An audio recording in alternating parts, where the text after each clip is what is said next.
Elon Musk is selling 22 million of shares of Tesla, and Sam Bankman-Fried was finally arrested. Stay tuned to find out more about this and many more topics.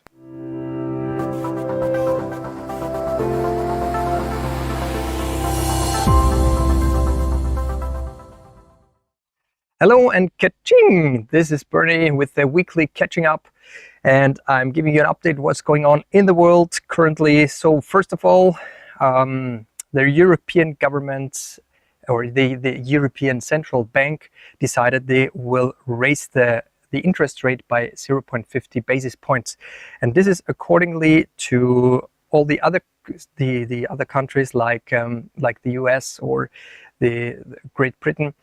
UK, they also decided to raise the interest rates by 0.50%. And this is interesting as the European Union needs to raise it much faster than the others. Otherwise, the inflation will just start jumping higher and higher. That's something we don't want. Talking about inflation, so inflation in the consumer price index in the US was 7.1% and was expected to be 7.3%, which is lower than expected. And everyone is cheering now. Yeah, we have lower inflation. Everything is going well again. And they need to be very carefully, because if they aren't careful, then inflation starts going up again, and it's a very thin line that they're walking on, because if the balance between inflation and interest rate isn't done properly, then the inflation just starts jumping. And talking about inflation, many people they just watch the consumer price inflation, and this is what we're seeing here right now. This is the consumer price inflation. That means the inflation based on consumer prices. But there is another one that we should take an eye on, and this is the producer price index. So what's the difference? The consumer price inflation is watching what the prices in the consumer section. So if you go to the grocery store, if you go to the gas station, if you pay for your energy that you need in your house, these are consumer prices. And on the other hand, we have the producer prices, which means prices or the cost that producers have to pay. For example, someone who is producing a computer or a smartphone, they need to purchase the parts and all those kind of things. And if they sell their products, then they can charge a certain price for that, and this price is reflected in the producer price index. And those two, so we see this is different. So we have 134. That means 34% since the reference in 2015, and the regular inflation. Let me bring that up again. So this is one more time, the producer price index. It's currently at 134. And then we have the inflation, the regular inflation, which is, if we say since 2015, it was at 0%. So it's same thing here. References is 2015, and it was going up 11% since then. So 34% versus 11%. There is a gap between them. And this gap needs to be closed, otherwise companies will go just bankrupt. So that's the basic. That's how it is. Going more into details about the consumer prices. So let's have a look on this. This is the inflation of November, and the interesting part here is eggs went up by 49%. So if you purchase eggs in the store, this has gone really high. Butter and margarine went up 34. Public transportation 23, lettuce 19, and let's have a look on those the losers. Which goods lost most value, and this is smartphones, televisions, car rental, and beef and veal. Very interesting. development, so you can look up those numbers for yourself if you like. Next thing is Europe wants to limit the gas prices. We talked about this during the last weeks, and now it's getting more concrete. It's now getting more and more into they get more into the details. So they are basically disrupting the healthy market by doing that. And in my opinion, they will achieve the opposite of what they want to achieve, because everyone is looking at this price. They wanna set this maximum price to 275, and guess what's happening when everyone strives for this price?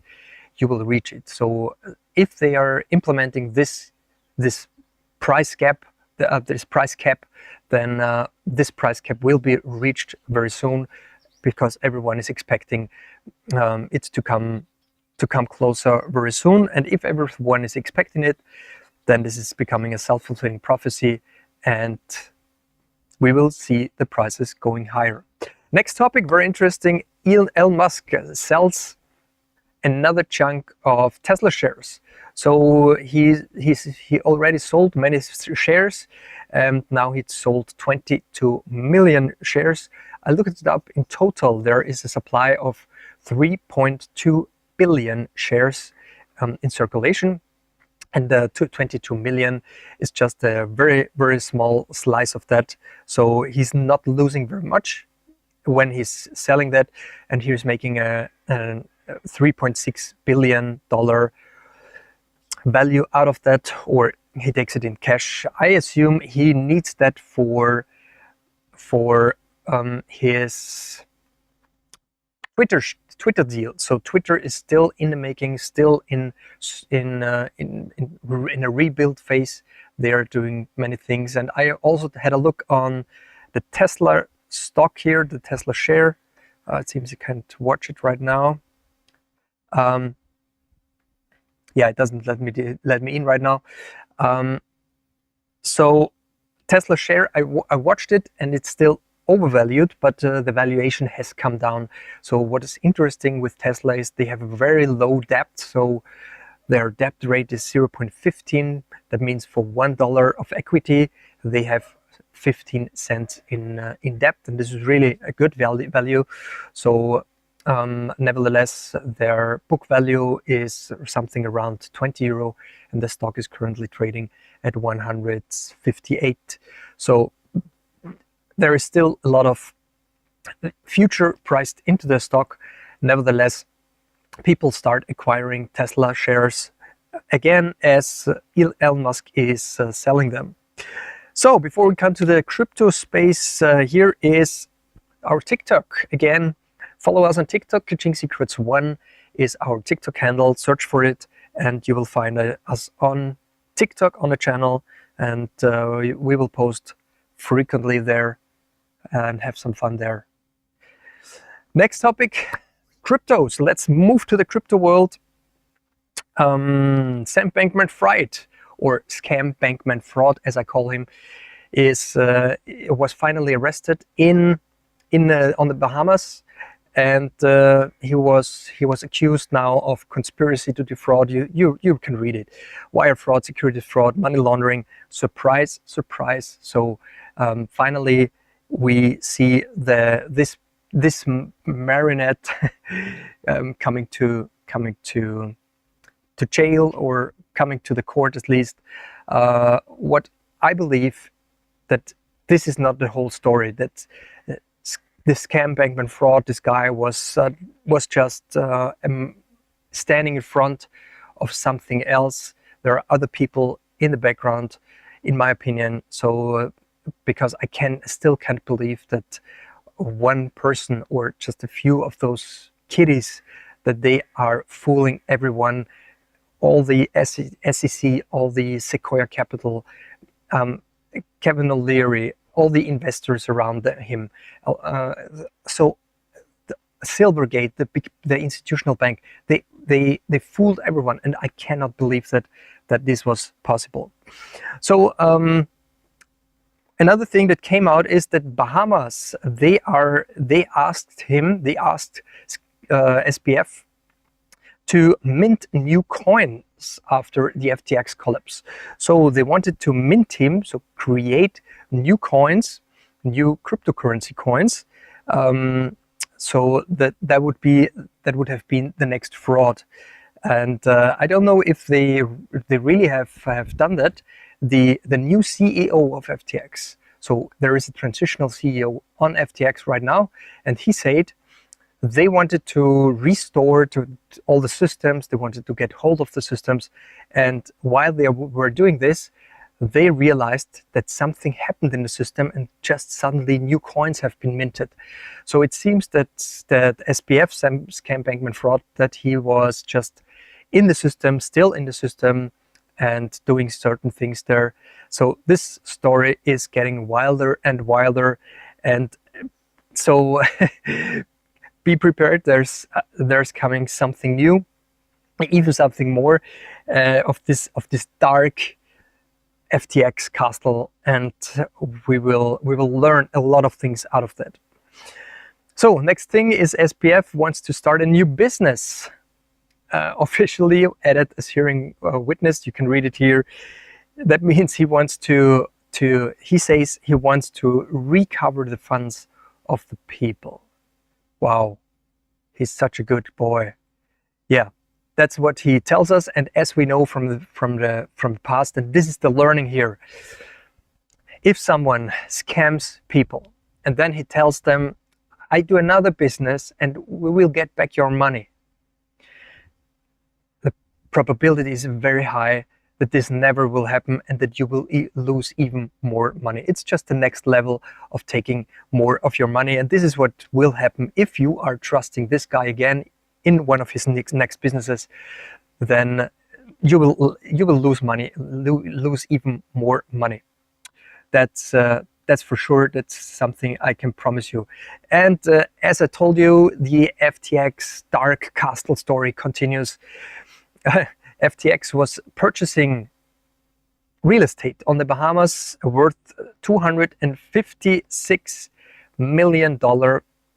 And now the governments of the island says, as the company filed for bankruptcy, there is the law on the Bahamas says it is not allowed that someone else is taking possession of these real estates, and so they wanna get possession of the real estates again. A very wild story. So again, it's getting wilder and wilder.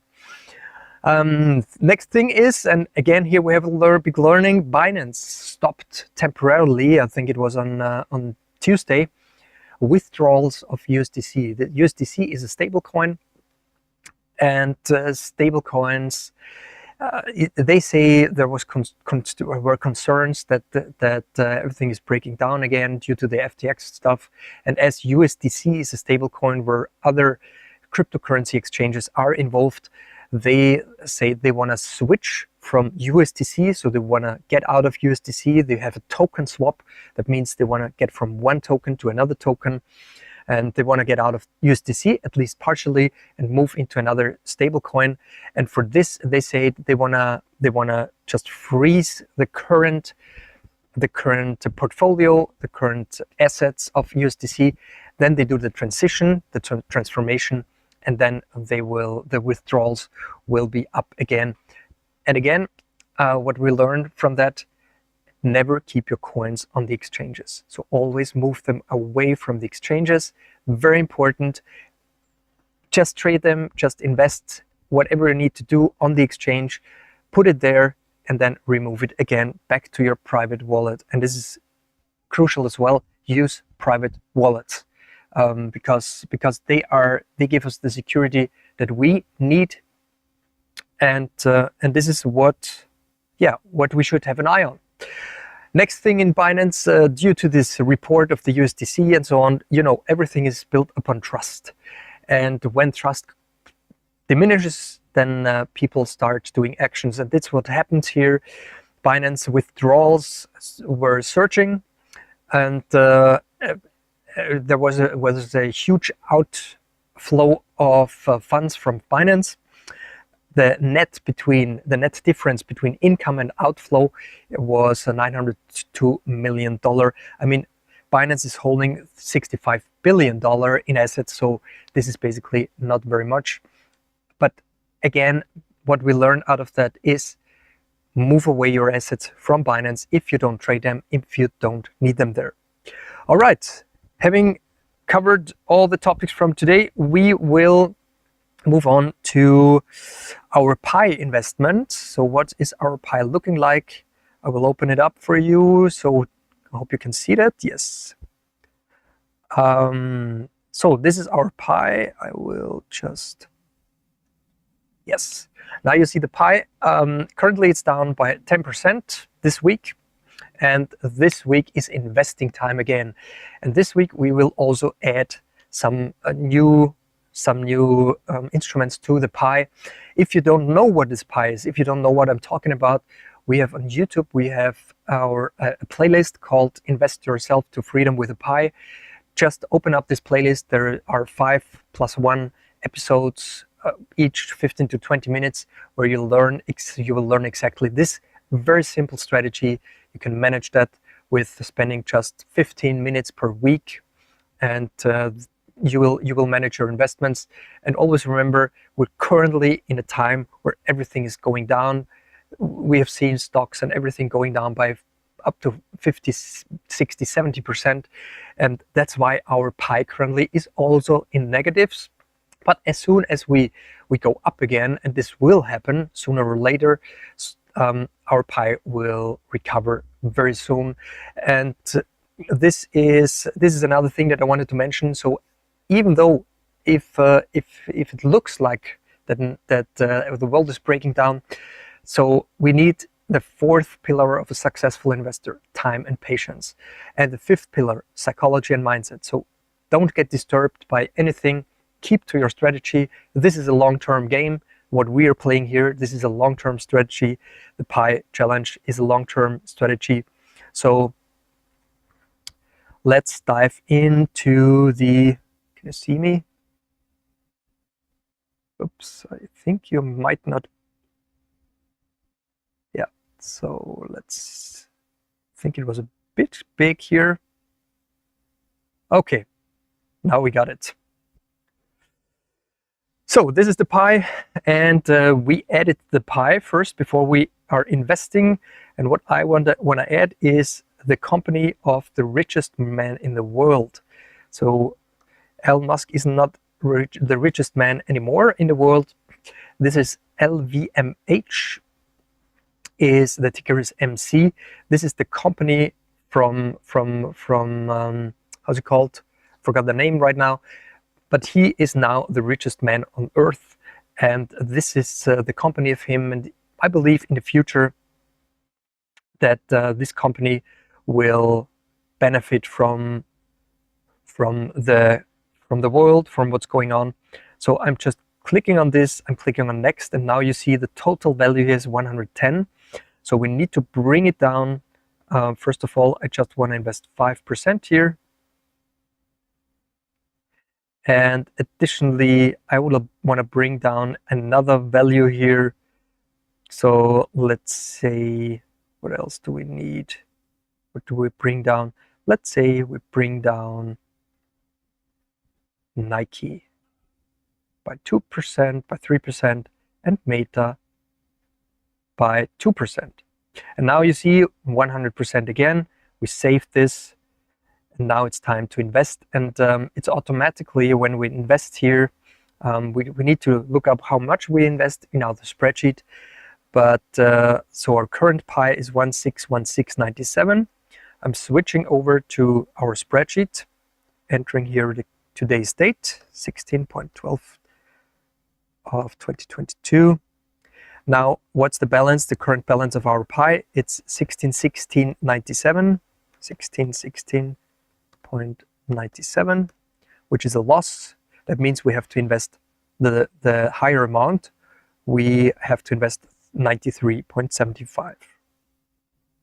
Do we have any cash available? Yeah, this is 4 cents in cash that we have available. So we add this to this, 93.79, 93.79. This is the amount that we will invest. So here we put in 93.75. Oops, always use a point here, a dot here. And as you can see, the price-free cash 0.04 will be invested as well. Choose here self-balancing. Then that means we sell and buy wherever we have made profits or we're in the negatives. So confirm the buy. Some of the investments are just available when the markets open. So let's do that. It will invest a little bit for now. It will reserve the rest for later.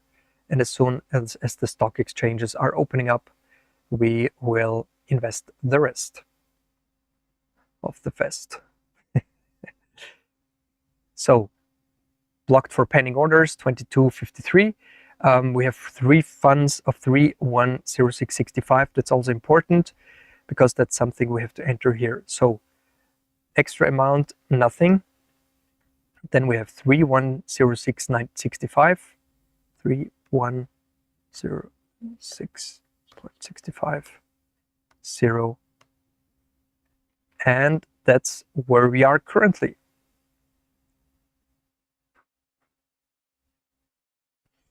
So let's see if that's correct. Yes, that should be fine. All right.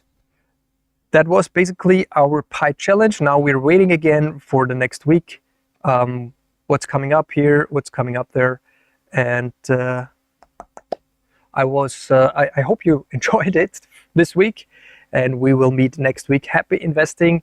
See you very soon. And follow us on our YouTube channel if you didn't do so. See you next week. And ka-ching! Bye-bye.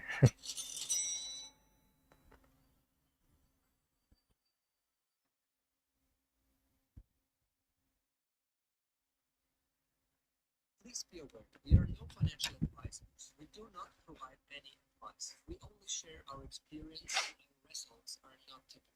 If we mention any stocks, funds, and other type of investments, it is for educational and illustrational purposes only. Most people are unable to achieve similar results to ours. If you want to achieve similar results, you have to commit yourself to systemize, to learn, and to stick to the rules.